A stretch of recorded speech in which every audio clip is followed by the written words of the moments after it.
झालेला आहे. महाविकास आघाडीत एकमत झालंय का या नावावर? बघा तुम्हाला एक सांगतो आता, महाविकास आघाडीकडून कोणाचं नाव येईल, शिवसेना उद्धव बाळासाहेब ठाकरे पक्षाकडून कोणाचं नाव येईल, संवाद त्याच्यावरनं आहे की नाही, हा एक वेगळा विषय. आज जे आम्ही विरोधी पक्ष म्हणून पत्र लिहिलेलं आहे, जे मुख्यमंत्र्यांनी लिहिलेलं आहे, सत्ताधारी पक्ष लिहिलेलं आहे, आपल्या माध्यमातूनच अनेक बातम्या ह्या आमच्याकडे पोहोचत असतात, समाजाकडे पोहोचत असतात. ज्या ज्या गोष्टींचा उल्लेख आम्ही ह्या पत्रामध्ये केलेला आहे त्याच्याशी तुम्ही सहमत आहात की नाही, तुम्हाला वाटत आहे की नाही की हा महत्त्वाचा विषय आहे की नाही. आणि म्हणून आम्ही एवढ्या छोट्या मनाचे नाही आहोत आणि छोट्या विचाराचे नाही आहोत की एखाद्या पदावरनं किंवा एखाद्या बसण्याच्या जागेवरनं वादविवाद करण्याचा. पण हे जे काही विषय आम्ही मांडलेले आहेत हे जनतेचे विषय आहेत, समाजातले विषय आहेत. मग कायदा सुव्यवस्थेचा विषय असो, महिला सुरक्षेचा विषय असो, तसंच पुरुषांचं पण देखील असो, लहान मुलांचं असो.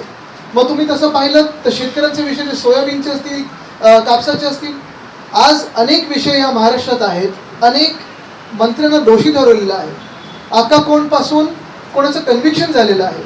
पण जशी कारवाई सत्ताधारी पक्षात नसलेल्या लोकांवर होते तशी कारवाई सत्ताधारी पक्षावर का नाही होत किंवा त्यांच्या लोकांवर का नाही होत, हा प्रश्न आज महाराष्ट्रासमोर उपस्थित झाला आहे. ठीक आहे, तुमचं कदाचित EVM-मुळे असेल, कदाचित वोटर फ्रॉडमुळे असेल, निवडणूक आयोगाच्या आशीर्वादामुळे बहुमताचं सरकार आले, 100% आले.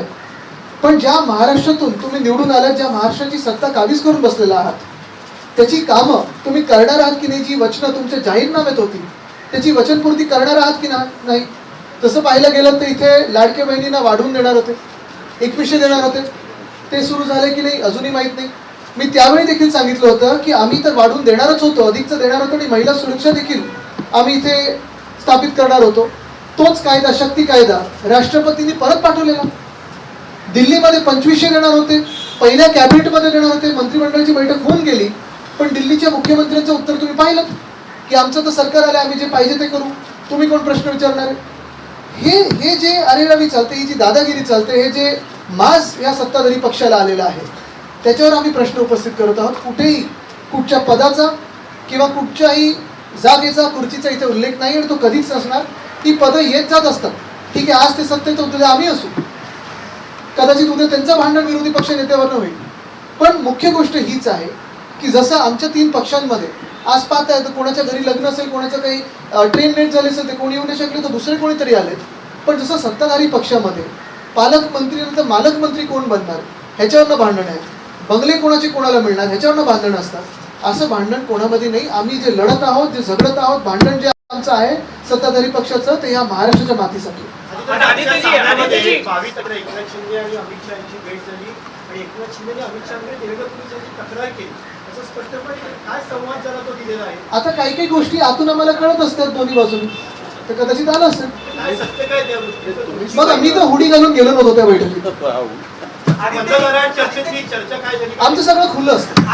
केंद्रीय मंत्री की बेटी के साथ छेड़खानी की घटना होती है और जो मुख्य आरोपी वो शिंदे सेना से जुड़ा हुआ है, करूँ पर आपका क्या कहना है? काफी कितना गंभीर मामला हमारा यही कहना है। आदित्य जी, वो आरोपी शिंदेगढ़ के ऐसा सामने आ रहा है, पूछा उन्होंने, आप सुन लो।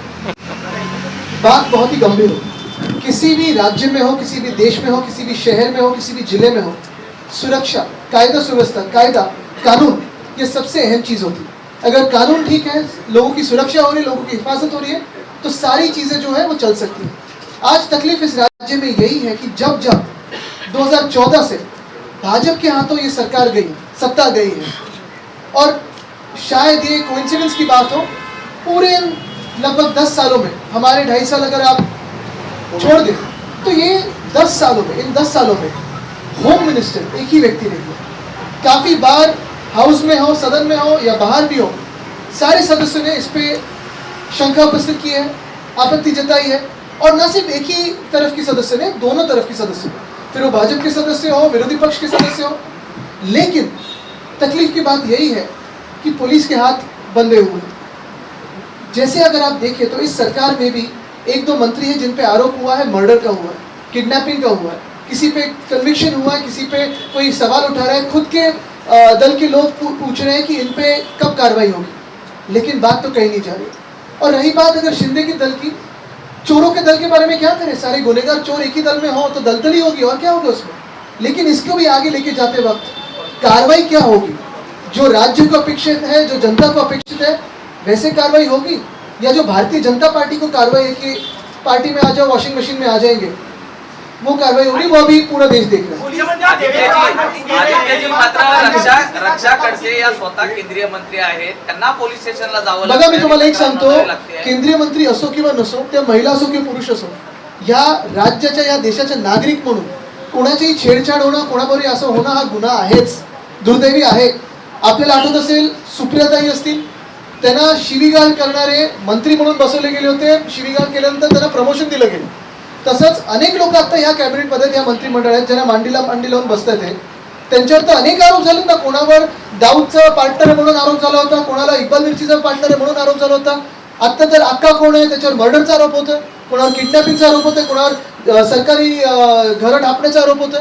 पण हे सगळं जेव्हा मुख्यमंत्री स्वतः बोलतात की मला एक स्वच्छ सरकार पाहिजे, आम्हाला स्वच्छ सहकारी पाहिजे, तेव्हा अशी सगळी लोक घेऊन हे स्वच्छ आहे की डाग अच्छे आहेत, ह्याच्यातली भूमिका तर तुम्ही ओळखून घ्या. पण ह्याच्यात एक गंभीर गोष्ट ही आहे, जी मी आता हिंदीमध्ये पण सांगितली, की साधारण कुठेही जगात तुम्ही जा, कुठचंही स्थिर सरकार चालण्यासाठी, आणि तिथे मग फॉरेन इन्व्हेस्टमेंट असो, लोकल इन्व्हेस्टमेंट असो, नोकऱ्यांसाठी असेल, इकॉनॉमीसाठी असेल, विकासासाठी असेल, कुठच्याही देशात असेल, राज्यात असेल, जिल्ह्यात असेल, शहरात असेल, गावात असेल, कायदा सुव्यवस्था आणि प्रेडिक्टेबिलिटी ऑफ लॉ, ह्या दोन गोष्टी गरजेच्या असतात.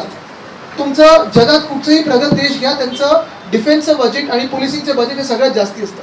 आज आपल्या राज्यामध्ये गेले 10 वर्ष आपण पाहतोय, 14 पासून आतापर्यंत, आमची 2.5 वर्ष ही कोविडची सोडली तर 10 वर्षांमध्ये फडणवीस साहेबच गृहमंत्री राहिलेले, त्या 10 वर्षांमधून जवळपास 8.5 वर्ष मुख्यमंत्री राहिलेले.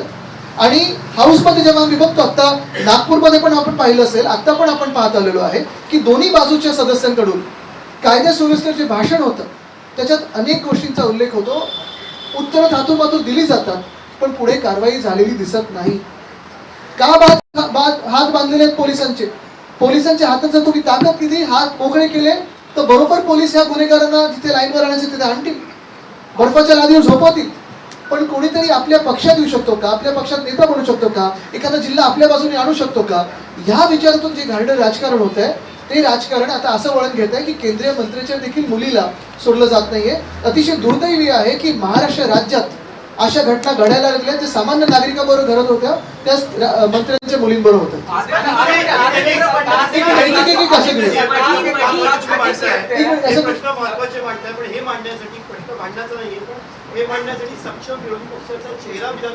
बिलकुल नाही. मला वाटतं, ऐका, तुम्हाला पंकजजी, ह्याच्यात महत्वाचा प्रश्न हा आहे की आम्ही जे विषय मांडत आहोत ते विरोधी पक्ष म्हणूनच मांडत ना, नेता जनता पण असू शकेल. पण मुख्य गोष्ट हीच आहे, नेत्याचं नाव लवकरच तुमच्या समोर येईल, पण महत्वाची गोष्ट हीच आहे की जे आम्ही विषय मांडत आहोत, कुठचंही संवेदनशील सरकार, जरी आम्ही किती आकडे असतील, एक जरी विरोधी पक्षाचं तिथे सदस्य असतात किंवा स्वतःचा सदस्य असतात, जे विषय तर धसजींनी मांडले होते, नमिताताईंनी मांडले होते, भाजपच्या काही लोकांनी मांडले, जर ह्या राज्यामध्ये भाजपच्याच सरपंचाला न्याय मिळत नसेल, त्याच्या परिवाराला न्याय मिळत नसेल, तर कोण विरोधी पक्ष आणि कोण कुठचा पक्ष? जर ह्या राज्यामध्ये भाजपच्याच सदस्याचा, भाजपच्याच सरपंचाचा खून होत असेल आणि त्यांचा जो खुनी जो आहे, त्यांचा आरोपी जो आहे, अक्का जो असेल, ह्यांच्या मांडीला लावून बसत असेल, तर मग काय सत्ता, काय सरकार आणि काय पक्ष? मग तुमचं स्वार्थी राजकारण सुरू आहे. आदित्य, एक सवाल ये है कि जिस तरीके से सरकार के कामकाज को आप देख रहे हैं, पिछली सरकार कामकाज हो रहा है क्या? इतने पिछले सरकार में निर्णय लिए गए थे, एक एक करके उस पर इंक्वायरी चल रही है, करप्शन के आरोप लग रहे हैं, स्वास्थ्य मंत्री के खिलाफ भी इतना बड़े घोटाले की बात हो रही है, कैसे देख रहे हैं? अभिषेक जी, अगर आप देखें तो स्वास्थ्य मंत्री जो तत्कालीन थे, उनके तो बेटे भाग गए थे बैंकॉक, पता नहीं उनको बुलाया गया, क्यों बुलाया गया, खुद को दुख हुआ कि मैं क्यों नहीं गया, ऐसे हुआ था परिवार में, मुझे पता नहीं, उसमें जाना नहीं. वैयक्तिक बातों में मैं बात नहीं करता, लेकिन आज उन्होंने जो घोटाला करके रखा है, एम्बुलेंस का हो, फिर अभी जो एक चीज सामने आई, काफी सारे ऐसे विषय हैं. अभी काफी सारे विषयों पे स्थगिति तो मिल रही है. जैसे मैंने पिछले 2 सालों में 2 रास्तों के घोटाले के बारे में बात की थी. अगर आपको याद होगा कि तो आप ही के माध्यम से जनता के सामने मैंने रास्ते का घोटाला 2023 साल का और 2024 साल का लिया था. 6000 करोड़ का घोटाला था, घपला था. अभी अगर आप देखें तो मुंबई के हाल क्या है, कहीं पे भी जाओ, किसी भी गली में जाओ, हर जगह खोद के रखा है, हर जगह गड्ढा है, उसके नीचे कुछ आर्कियोलॉजिकल सर्वे ढूंढ रहे हैं, क्या कर रहे हैं पता नहीं. कभी ना कभी तो उनको जो भूमि है, उसका अंत तो पाएंगे वो, कुछ ना कुछ ट्रेजर मिल जाएगा, लेकिन कितना घोटाला करके रखोगे। और आज अगर आप देखें तो पिछले सरकार में छत्रपति शिवाजी महाराज की मूर्ति में भी घोटाला, रास्तों का घोटाला, पानी का घोटाला, पाइपलाइन का घोटाला, कचरे का घोटाला, सारी चीजें घोटाला घोटाला चल रही है। अभी यही बात हो रही है कि जो हम कह रहे थे, हर एक बात को सीएम साहब तो स्थगिति दे रहे हैं, मानने तो करें कि कुछ गड़बड़ी तो है, लेकिन दिक्कत ऐसे है कि साथ में बैठे तो पकड़े कैसे? मैं तो ये भी कहता हूँ, यही हम कह रहे हैं कि सत्ताधारी विपक्ष में ये संवाद होना चाहिए कि आपके मंत्रिमंडल में कोई दोषी हो तो चलो हम आपका साथ देंगे, उनको जेल भेजिए। आज संजय राऊत यांनी मनसेनं आयोजित केलेल्या पुस्तक प्रदर्शनाला भेट दिली. त्या ठिकाणी स्वागतासाठी तुमच्या विरोधात वगैरे आलेले संदीप देशपांडे देखील होते. आता पुन्हा चर्चा सुरू झाली की मनसे आणि अरे तुम्ही ठरवा कोणाबरोबर आमची युती करायची, कधी भाजपला जोडता, कधी यांना जोडता, एक ठरवा ना कधी. संवाद वाढतोय का? सरकारपेक्षा तुमच्या विरोधकांची बघा, साहित्य संमेलनामध्ये राजकारण नको, साहित्य जिथे असतं तिथे राजकारण नको. आणि राऊत साहेबांचं साहित्य रोखोक असतं, त्याच्यात तुम्ही येऊच नका. याच्यामध्ये मला मोठा खुलासा करायचा आहे. एक मिनिट, तुकाराम सावंत जे प्रकरण आहे ते कोणीही समजून घेतलेलं नाही. ते तानाजी सावंत, त्यांचं विमान हे समुद्राच्या मध्यातनं फिरलं. अशी विमानं फिरवता येत नाहीत. सगळी विमानतळ काही तासांसाठी बंद ठेवण्यात आली होती, सगळी उड्डाणं थांबवण्यात आली होती. आंतरराष्ट्रीय कायद्यानुसार until and unless it is kidnapping, government cannot intervene. कारण का रूट्स ठरलेले असतात, रडारचे सिग्नल्स ठरलेले असतात. शेवटी ती किडनॅपिंगची केस रजिस्टर झाली. किडनॅपिंगची केस रजिस्टर झाल्यानंतर संपूर्ण इंटरनॅशनल एव्हिएशन इंडस्ट्रीला निरोप गेले आणि विमानं थांबवण्यात आली. काय प्रकार आहे? एखाद्या साध्याचा मुलगा असता तर आणला असता का? म्हणजे किडनॅप केल्याचं दाखवलं, तो गेलेला पळून बापा काय जे काय घरात झालं असेल मग त्याच्यात नाही जायचं. काय महाराष्ट्राचा एक मंत्री आंतरराष्ट्रीय स्तरावर उडणारी विमानं फिरवतो? तो उतरू शकला असता ना थायलंडला, तिथनं घ्या ना ताब्यात. म्हणजे समुद्राच्या मध्यावर असलेल्या विमानाला फिरवून परत मुंबईत आणणं आणि तोपर्यंत त्याच्या आजूबाजूला एकही विमान जाऊ ना देणं. का? तर म्हणजे किडनॅप केलेला माणूस अंतमध्ये. हे सगळं लपवलेलं होतं. याचा खुलासा या सरकारने करावा. आता गावातल्या सदस्यांनी एक निर्णय घेतलेला आहे की जसं महाकुंभमध्ये मुस्लिम समुदायाच्या लोकांना दुकान लावता येणार नाही, तसंच आता महाराष्ट्रातल्या सुद्धा मडी गावामध्ये जी ती जत्रा होते तिथे एकही मुस्लिमांचं दुकान लावू देणार नाही आणि त्याला नितेश राणे यांनी पाठिंबा दिला. नाही, एकच आहे. मला वाटतं मी या अजून आता आपल्याकडून हे प्रकरण ऐकलं त्याच्या खोलात जाणार नाही, पण एकच आहे. मला वाटतं भाजपकडून एक उत्तर अपेक्षित आहे की जे जय शाह आणि अनुराग ठाकूर, जे अनुराग ठाकूर काय ते घोषणा देतात ना, देश के गद्दारों को वगैरे, हेच दोघं दुबईमध्ये जाऊन शोएब अख्तर असतील आणि जे शाहिद अफ्रिदी ज्यांनी आपल्या देशाच्या विरोधात वक्तव्य केलेलं आहे, त्यांनी मोदी साहेबांच्या विरोधात, चला आम्ही विरोधी पक्ष असू पण प्रधानमंत्री आमच्याच देशाचे आहेत ना, त्यांच्या विरोधात वक्तव्य केलेलं आहे. काश्मीर हे त्यांचं हे सांगितलेलं आहे. त्यांच्यावर तुम्ही जाऊन पार्टी करता रात्री, तो फोटो पण बाहेर आलाय. ते शोएब अख्तर आणि ते सगळे एकत्र बसलेले आहेत आणि दुसऱ्या दिवशी एकत्र मॅच बघता. म्हणजे आपल्या देशात ठीक आहे, हिंदू मुस्लिम वाद हा एका वेगळ्या टोकाला पोहोचवलेला आहे भाजपनी, हे तर आहेच. पण बांगलादेश, जिथे ज्या बांगलादेशमध्ये आपल्याला सांगितलं जात होतं भाजपच्या काही लोकांकडून आणि त्यांच्या सोशल मीडियाच्या इकोसिस्टम मधून की बांगलादेशमध्ये हिंदूंवर अत्याचार होत आहेत, हिंदूंना मारलं जात आहे, तर शिक्षा काय दिली मोदी साहेबांनी? तर भाजपनी काय दिली बांगलादेशला शिक्षा? भाजपच्या BCCI बांगलादेशला आपल्या देशात खेळायला बोलवलं आणि तिथे 50,000 टन भात पाठवलं, तांदूळ पाठवलं. पाकिस्तान बरोबर काय सांगितलं होतं आपल्याला की नाही, आपला दुश्मन आणि आहेच एवढे वर्ष राहिलेला आहे, आपल्या देशाच्या विरोधात कारवाई करत आलेला अतिरेकी अजूनही पाठवतो. आपल्या सैन्याला तिथे गोळ्या मारण्याचा प्रयत्न कोण करतो? तर पाकिस्तानचे लोक करतात.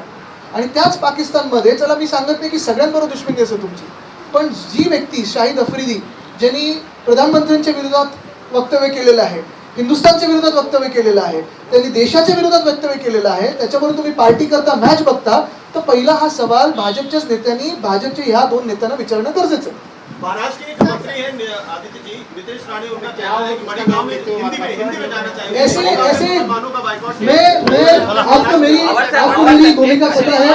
मैं बहुत सारे लोगों को जवाब देता नहीं क्योंकि मैं मानता नहीं मेरा समय उसके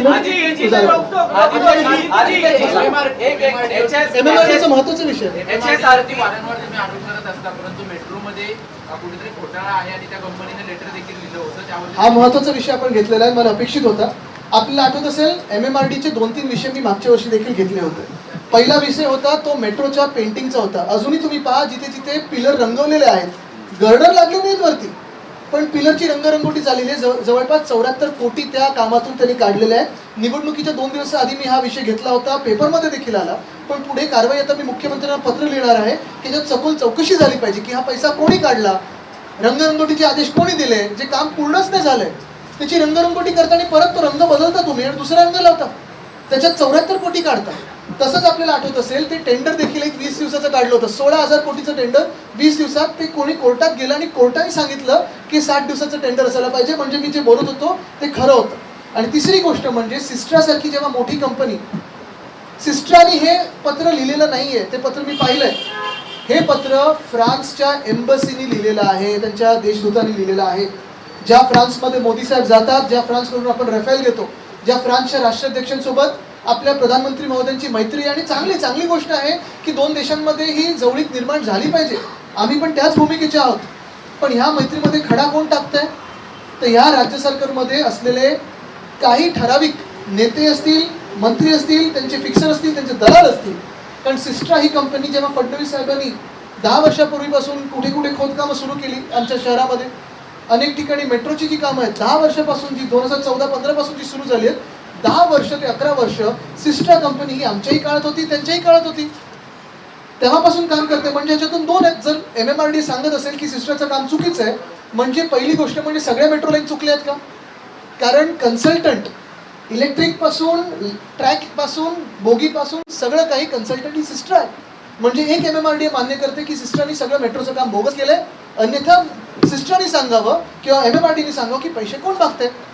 ही एकदम एवढी ताकद असलेली यशस्वी व्यक्ती कोण आहे सांगावं आम्हाला। आदित्यजी SRTची जी नंबर प्लेट आहे त्यामध्ये देखील भ्रष्टाचार झाल्याचं समोर येत आहे ना, काय दुप्पट शासनाला नंबर प्लेट द्यायला 1 महिन्याचा कालावधी लागतो। बघा आता तुम्हाला सांगतो, दुकानदार 2 दिवसात देत आहेत। हेच तुम्हाला सांगतो आता मी, हे सगळे मुद्दे आम्ही आमच्या पत्रात घेतलेले आहेत। त्यांचं चहापान होणार, विरोधी पक्षाची तिंगल उडवणार, कोणीतरी 2 गोष्टी असं काहीतरी सांगतील, हे सगळं होईल। पुढे काय, कारण हे जे प्रश्न आहेत हे आमचे काही वैयक्तिक प्रश्न नाही आहेत की आम्हाला बंगला कुठचा मिळाला, पालकमंत्री कुठचं मिळालं पद किंवा मंत्रीपद कुठचं मिळालं, ह्याच्यावर भांडण नाही आहे। जे आम्ही विषय मांडलेले आहेत ते दिवसाढवळे झालेले घोटाळे आहेत, अनियमितता आहे, कायदा सुव्यवस्थेचा प्रश्न आहे, आणि ह्याच्यावर चला बाजूला सगळ्या नेत्यांना ठेवा। मुख्यमंत्री जे सांगत होते आणि अजूनही सांगतात की आम्हाला विरोधी पक्षाबरोबर संवाद वाढवायचा आहे, शिवसेना उद्धव बाळासाहेब ठाकरे पक्ष असेल, काँग्रेस असेल, राष्ट्रवादी काँग्रेस शरदचंद्र पवार साहेबांचा पक्ष असेल, आम्ही हेच सांगतो जर तुम्हाला संवाद वाढवायचा असेल तर आम्हाला तुम्ही उत्तर द्या, कोण दोषी आहेत त्यांच्यावर तुम्ही कारवाई करा, त्याच्यात आम्ही तुमची साथ देऊ। एवढं आम्ही एक पाऊल पुढे टाकलं।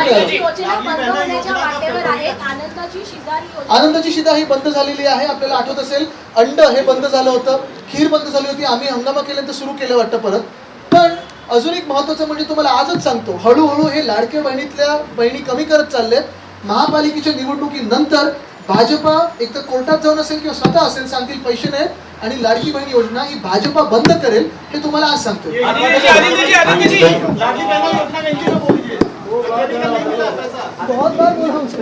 प्रशांत कोरटकरला अटक करण्याची मागणी जोर धरणार।